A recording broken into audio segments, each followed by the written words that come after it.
Hello నమస్తే.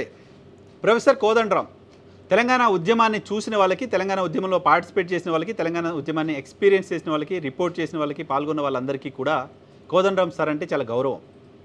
తెలంగాణ ఉద్యమంలో సబ్బండ వర్ణాలు పార్టిసిపేట్ చేసేలా చేయటంతో పాటు వాళ్ళందరినీ ఒక తాటిపైకి తీసుకొచ్చి వాళ్ళందరికీ సంబంధించిన ఒక జేఏసీగా ఏర్పాటు చేసి రాజకీయ పార్టీలందరూ కూడా పార్టీలకు అతీతంగా ఉద్యమంలో పార్టిసిపేట్ చేసేలా చేయటంలో కోదండరాం పాత్ర కూడా ఉంది. కోర్స్ పొలిటికల్ జేఏసీ ఏర్పాటులో కాంగ్రెస్, బీఆర్ఎస్ పార్టీ వీరందరి పాత్ర ఉన్నప్పటికీ కూడా సో కోదండరాంని ఒక నిజాయితీ కలిగిన వ్యక్తిగా, తెలంగాణ ఉద్యమం కోసం పనిచేస్తున్న ఓ ఉద్యమకారుడిగా తెలంగాణ సమాజం గుర్తించింది. ఇప్పటికీ ఆ గౌరవం ఆయన పైన పార్టీలకు అతీతంగా అందరికీ ఉంటుంది. 2014లో తెలంగాణ ఏర్పాటు తర్వాత తెలంగాణ ఉద్యమం అంతా బీఆర్ఎస్తో కలిసి ఉద్యమంలో పార్టిసిపేట్ చేస్తూ వచ్చిన కోదండరాం బీఆర్ఎస్ పార్టీకి దూరం అవుతూ వచ్చారు. ఆయన భారతీయ జనతా పార్టీకో, కాంగ్రెస్ పార్టీకో దగ్గరవుతూ వచ్చారు. ఆ తర్వాత సొంతంగా రాజకీయ పార్టీని ఏర్పాటు చేసుకున్నారు. రాజకీయ పార్టీని ఏర్పాటు చేసుకుని కాంగ్రెస్తో కలిసి ఎన్నికల్లో పోటీ చేశారు. పోటీ చేసి ఆయన ఓడిపోయారు, ఆయన అభ్యర్థులు ఓడిపోయారు. ఆ తర్వాత కూడా తెలంగాణ జనసమితి పేరుతో తన పార్టీ కార్యక్రమాలని చేస్తూ వచ్చి 2023 అసెంబ్లీ ఎన్నికల సందర్భంగా కాంగ్రెస్ పార్టీకి మద్దతు ప్రకటించారు. కాంగ్రెస్ పార్టీకి మద్దతు ప్రకటించిన తర్వాత కాంగ్రెస్ కూటమి అధికారంలోకి వచ్చింది.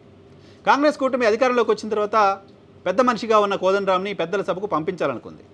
పెద్ద మనిషిగా ఉన్న కోదండరాంని పెద్దల సభకు వచ్చినప్పుడు గవర్నర్ కోటాలో నామినేట్ చేయాలని కాంగ్రెస్ పార్టీ సర్కారు నిర్ణయించింది. కోదండరాం సార్ ఆ నిర్ణయాన్ని వ్యతిరేకించి ఉండాల్సింది. నేను పెద్దల సభకు గవర్నర్ చేత నామినేట్ అయ్యి కాకుండా ఇంకో మార్గంలో వెళ్తాను అని చెప్పుండాల్సింది. లేకపోతే నాకు అవసరం లేదు అని చెప్పుండాల్సింది. కోదండరాంకి తెలంగాణ సమాజంలో ఉన్న కీర్తి ముందు ఆయనకు వచ్చిన ఎమ్మెల్సీ పదవి ఏమాత్రం కూడా పెద్దది కాదు. ఆ పదవిని తక్కువ చేయడం నా ఉద్దేశం కాదు, కానీ అంతకంటే ఎక్కువ కీర్తి ఉంది ఆయనకి ఉద్యమకారుడిగా. కానీ ఆయన పదవి తీసుకోవడంతో పలుచనైపోయారు, చిన్నగా అయిపోయారు. తెలంగాణలో గడిచిన 2 ఏళ్ల కాలంలో అనేక సమస్యలపైన ఆయన మాట్లాడలేకపోతున్నారే అంటూ ప్రతి ఒక్కరూ ఆయనపైన విమర్శలు చేస్తున్నారు. పైగా ఆయన తీసుకున్న గవర్నర్ కోటా ఎమ్మెల్సీ పదవిని బీసీ సామాజిక వర్గాలకు సంబంధించిన వాళ్ళకు గత ప్రభుత్వం ఇచ్చింది. రాజకీయపరమైన కారణాలతోటో మరో కారణాలతోటో అప్పటి గవర్నర్ తమిళిసై ఆ నియామకాన్ని తప్పుబట్టింది, వ్యతిరేకించింది. ఆ అంశం కోర్టులో ఉండగానే ఇప్పటి సర్కారు మరో ఇద్దరిని నామినేట్ చేసింది. ఆలీఖాన్ జర్నలిస్ట్, సరే ఆయన ఎలిజిబుల్ అనుకుందాం. ఈ వర్డ్ ఎందుకు వాడుతున్నానంటే కోదండరాం సార్ గవర్నర్ కోటాలో నామినేట్ చేయడానికి ఏ రకంగా మీకు అర్హత ఉంది? కోదండరాం సార్గానే, ప్రొఫెసర్గానే ఉంటే గవర్నర్ మిమ్మల్ని నామినేట్ చేయొచ్చు, తప్పులేదు. సమాజం కోసం పనిచేసిన వ్యక్తిగా, ఓ జర్నలిస్ట్గా, ఓ కవిగా, సాహిత్యానికి సంబంధించిన వాళ్ళుగా, సినిమా రంగానికి సంబంధించిన వాళ్ళుగా ఇలా చాలామంది నామినేట్ అవుతూ ఉంటారు.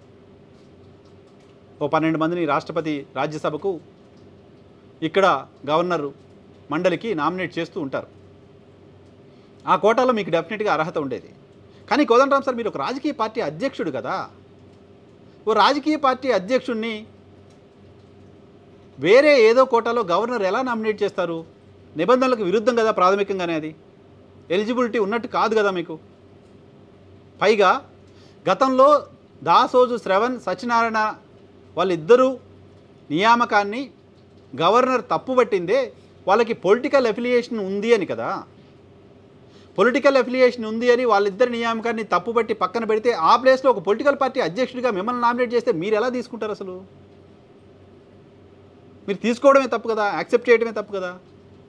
అలా యాక్సెప్ట్ చేయడం ద్వారా మీరే పోయి ఓ తప్పుడు మార్గంలో మండలికి వెళ్ళాలని ప్రయత్నం చేసినట్లు అనిపించింది. పదవి కోసం కోదండరాం పాకులాడుతున్నాడా అనిపించింది. కోదండరాం తెలంగాణ సమాజంలో పలుచనయ్యాడు అనిపించింది. మీ పైన బీఆర్ఎస్ పార్టీ అధినేత, అప్పటి ముఖ్యమంత్రి కేసీఆర్ చాలా పెద్ద ఎత్తున విమర్శలు చేసిన సందర్భంలో మీ పట్ల తెలంగాణ సమాజానికి ఒక సానుభూతి ఉంది. కోదండరాం సార్కి కేసీఆర్ అన్యాయం చేశారని అనుకున్నారు జనాలు, ఉద్యమకారులు కనీసం. కానీ ఇప్పుడు ఎమ్మెల్సీ పదవి కోసం నిబంధనలకు విరుద్ధంగా ప్రభుత్వం పంపించే ప్రయత్నం చేస్తే దాన్ని మీరు యాక్సెప్ట్ చేయడం ద్వారా, ఆ పదవిని తీసుకోవడం ద్వారా, అలా నామినేట్ అవ్వడం ద్వారా తెలంగాణ సమాజంలో పలుచనైపోయారు. ఈయనకి కూడా పదవి పిచ్చేంటి అనిపించింది. పైగా నిబంధనలకు విరుద్ధంగా వెళ్లాల్సిన అవసరం ఏంటి అనిపించింది. ఈరోజు సుప్రీంకోర్టు ఏం చెప్పింది, తర్వాత కోర్టు ఏం చెప్తుంది, తర్వాత మళ్ళీ అదే స్థానాలకు మళ్ళీ మీరు నామినేషన్లు వేస్తారా, మళ్ళీ పోతారా, ఇవన్నీ విషయం పక్కన పెడితే చాలా సందర్భాల్లో నిన్న ఆంధ్రజ్యోతి మాజీ ఎడిటర్ కె శ్రీనివాస్ గారు ఒక పోస్ట్ పెట్టడం చూశాను. చాలా సందర్భాల్లో పార్టీలు మిమ్మల్ని అవమానించాయి, ఇప్పుడు మిమ్మల్ని మీరే అగౌరవపరుచుకుంటున్నారు ఆయన కమెంట్. ఆ కమెంట్ నిజమే కదా అనిపించింది. పార్టీ అధ్యక్షుడిగా ఉన్న మీరు గవర్నర్ కోటాలో నామినేట్ అవడానికి సంబంధించి యాక్సెప్ట్ చేశారంటే మిమ్మల్ని మీరే అగౌరవపరుచుకున్నట్లు. మీరు మిమ్మల్ని అగౌరవపరుచుకున్నా, మిమ్మల్ని పార్టీలు అవమానించినా అది మొత్తం తెలంగాణ సమాజానికి బాధను కలిగించే అంశం. కాబట్టి ఇది మనకి అవసరమా సార్ అనిపిస్తోంది.